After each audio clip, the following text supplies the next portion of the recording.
I wanted to support my husband, even if his mom treated me poorly like a servant, and even if he didn't stand up for me.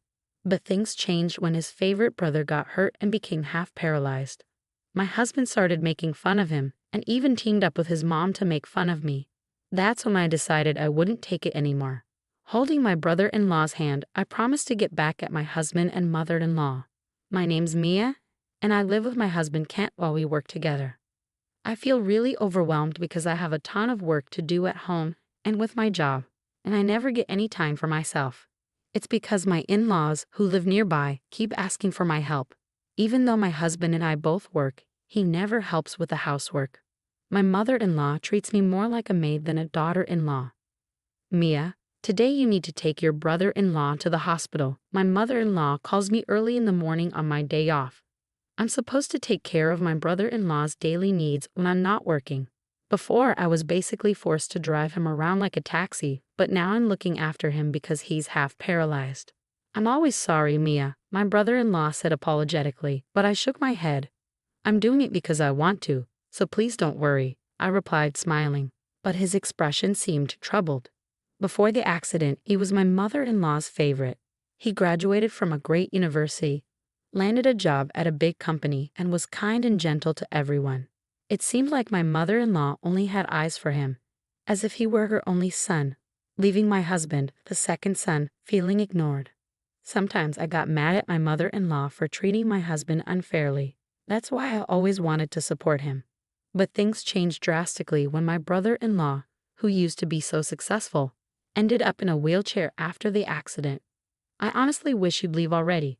Being disabled and unable to earn money is bringing shame to the family. My mother-in-law's words were harsh, considering all the help my brother-in-law had given us. She treated him like he didn't belong, which was incredibly cruel. And to make it worse, my husband started joining in, mocking my brother-in-law along with my mother-in-law. So he's paralyzed and can't even move a hand, huh? Doesn't matter if you went to a fancy university, once you can't walk, it's all downhill from there, right? When I thought about my brother-in-law, unable to move his legs because of the accident, I couldn't fathom how they could say such things. Unlike my mother-in-law, my brother-in-law was kind to my husband too. But despite that, my husband's remarks only made things harder for my brother-in-law. After all the hospital visits, I hope he'll move out soon. We can take care of my mom ourselves, and he's just a burden now, a disabled person who can't contribute anything. My husband's words were hurtful, and I found myself arguing with him. I reminded him of all the things my brother-in-law had done for us in the past, and that his injuries were just the result of a terrible accident. We shouldn't speak about him like that, especially since he treated my husband equally. I also opened up about how I'd been treated by my mother-in-law all this time. I endured verbal abuse and was made to run errands on my days off. But I went along with it because I hoped my mother-in-law would change her attitude toward my husband and maybe even acknowledge me a little. But no matter how much I pleaded, my husband didn't seem to understand. Since my brother-in-law's accident, my husband suddenly became the priority for my mother-in-law, who used to dismiss him. It was understandable that he'd feel happy about it, but for me, I just couldn't relate. The sudden and extreme change in her attitude was shocking. My mother-in-law was never easy to deal with, but I never expected my husband to change so drastically. Looking back, my husband often left all the household chores to me, but I believed he was making efforts in his own way. That's why his sudden change in attitude was so shocking and upsetting. One day, while feeling frustrated with my husband and mother-in-law, my husband suggested a family trip. I was thinking we could go to Hawaii for a change of scenery and have some fun, he said. As a working couple, we could afford a trip, but what about my brother-in-law who couldn't join us? Would he be left alone at home? When I voiced my concerns, I learned that a helper would be hired while we were away. Still, I couldn't shake the feeling of guilt for my brother-in-law and started worrying if I could even enjoy the trip. A little something to look forward to wouldn't hurt, my brother-in-law said a few days later, sensing my struggle with my husband's idea. I heard about the trip. Don't worry about me, go and enjoy yourself. You've always been there for me during the hospital visits and everything else. It's time for you to relax and have some fun. His kindness touched me, and I joked that going on a trip with my husband and mother-in-law might be more exhausting than usual, which made my brother-in-law laugh. Encouraged by his words, I told my husband we should go ahead with the trip, and we began preparing for our Hawaii adventure. I took charge of planning the itinerary and dealing with the travel agency. My mother-in-law kept changing her hotel and activity preferences, making it a bit challenging to finalize the plans. But finally, 2 weeks before our departure, everything for our Hawaii trip was set. As soon as we landed in Hawaii, I made a decision to separate from my husband and mother-in-law. I had already felt used even before the trip, so I had planned for this moment. Plus, I needed some time alone, which I had been longing for since the days leading up to our departure. Most of my effort went into helping my mother-in-law prepare for the trip. I'd rush to buy the things she needed after work, and on my days off, I'd take her to the store so she could pick out what she wanted. These shopping trips with my mother-in-law would easily take up 4 hours each time. The 2 weeks before our departure were packed with this and assisting my brother-in-law with his hospital visits. Then, on the day of the trip, my husband and mother-in-law chuckled and told me, "You stay and take care of your brother." Those words left me speechless and utterly stunned. "Since I usually take care of my son, this time it's your turn. Hiring a helper costs money, but you do it for free," my husband and mother-in-law joked, laughing it off. Their demeanor left me feeling no anger anymore. They left for the airport without me, and I stood frozen in place even after their car vanished from sight. Once back home, I used the spare key to enter my in-laws' house. I found my brother-in-law lying down in the living room and told him about what had just occurred. "I'm sorry for suggesting the trip, but I never imagined it would turn out like this," I told my apologetic brother-in-law, reassuring him that this outcome was probably for the best. I hadn't expected much from my mother-in-law to begin with, but this incident also revealed my husband's true colors. I struggled to put my feelings into words, but at that point, I didn't really care anymore. As I glanced down at my brother-in-law's immobile lower body and left hand, I suddenly saw him rise to his feet. It was shocking because he wasn't supposed to be able to move like that. "What's happening? How are you standing?" I blurted out in surprise. Unable to contain my astonishment, I asked my brother-in-law, who then explained that he wasn't permanently paralyzed. It turns out he had been wanting to put an end to my mother-in-law's excessive interference for a while. He had chosen to stay at the family home because he couldn't afford to live on his own. "I'm barely making ends meet," he explained. When my mother-in-law insisted on him staying, he felt pressured to comply, fearing it might cause trouble for my husband and me. "My mother spends money recklessly. I thought my life would be ruined if things continued like this." I was naive at the time of the accident, he admitted.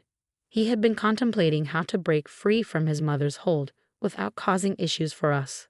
The turning point came when he pretended to be paralyzed and unable to walk. That's when my mother-in-law's attitude towards him changed.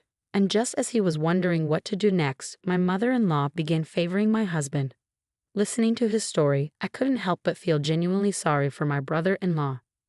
"It's really frustrating, isn't it?" I replied with a wry smile, and my brother-in-law returned the smile. "Well, shall we fight back then? What do you think? You can join in, Mia," he suggested.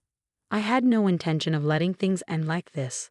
This whole situation had disgusted me with my husband and mother-in-law. So of course I agreed to my brother-in-law's proposal. 1 week later, my mother-in-law and husband returned from Hawaii. As soon as they arrived home, my husband called me. "Hey, where are my things?" The apartment was empty when I got back.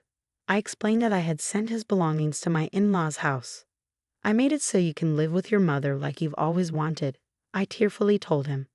But instead of understanding, he started complaining about how I moved his stuff without permission. Ignoring his reaction, I told him I want a divorce. "This is too selfish." He was taken aback, demanding to know what had come over me and who was the selfish one. Finally finding my voice, I confronted him about his betrayal of my trust and how much I had endured for him. And during the preparations for the move, even more of his wrongdoing came to light. It turns out he was secretly giving money to my mother-in-law without telling me. Looking back, my mother-in-law's extravagant shopping habits continued even after my brother-in-law quit his job. I had always assumed he was the one funding her spending, but it turns out he had significantly cut back on his expenses after leaving his job. That meant my mother-in-law must have been getting money from someone else, and the only likely candidate was my husband. "You need to repay the money you've been spending without my knowledge," I know $22,000 had gone missing in the past few months, I told him firmly. In response, my husband offered weak excuses, but nothing he said seemed to justify what he had done. Realizing that everything I said was true, he couldn't come up with any valid reasons. I informed him that my brother-in-law had already moved out, and I was living in a new place. I made it clear that neither my brother-in-law nor I wanted anything to do with him or his mother anymore. It's best for you to go live with your parents.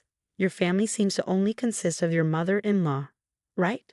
I said before hanging up, but my husband's angry voice cut through. You're so insolent. I should have divorced you long ago, just like my mother said, he shouted.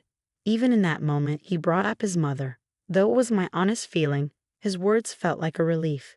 His straightforward declaration of divorce was appreciated. Shortly after, a pre-filled divorce form arrived from my husband's end. I submitted it to the city office and sorted out the financial matters swiftly. Finally, I was free, but this was just the beginning. I submitted the divorce papers. I informed him over the phone. His response was curt. Now that I don't have a nagging wife and a disabled brother around, things will be much better for me. This is the best outcome, huh? He laughed. I laughed too, adding, your brother-in-law has semi-retired and is enjoying life abroad. And did you know he wasn't actually paralyzed?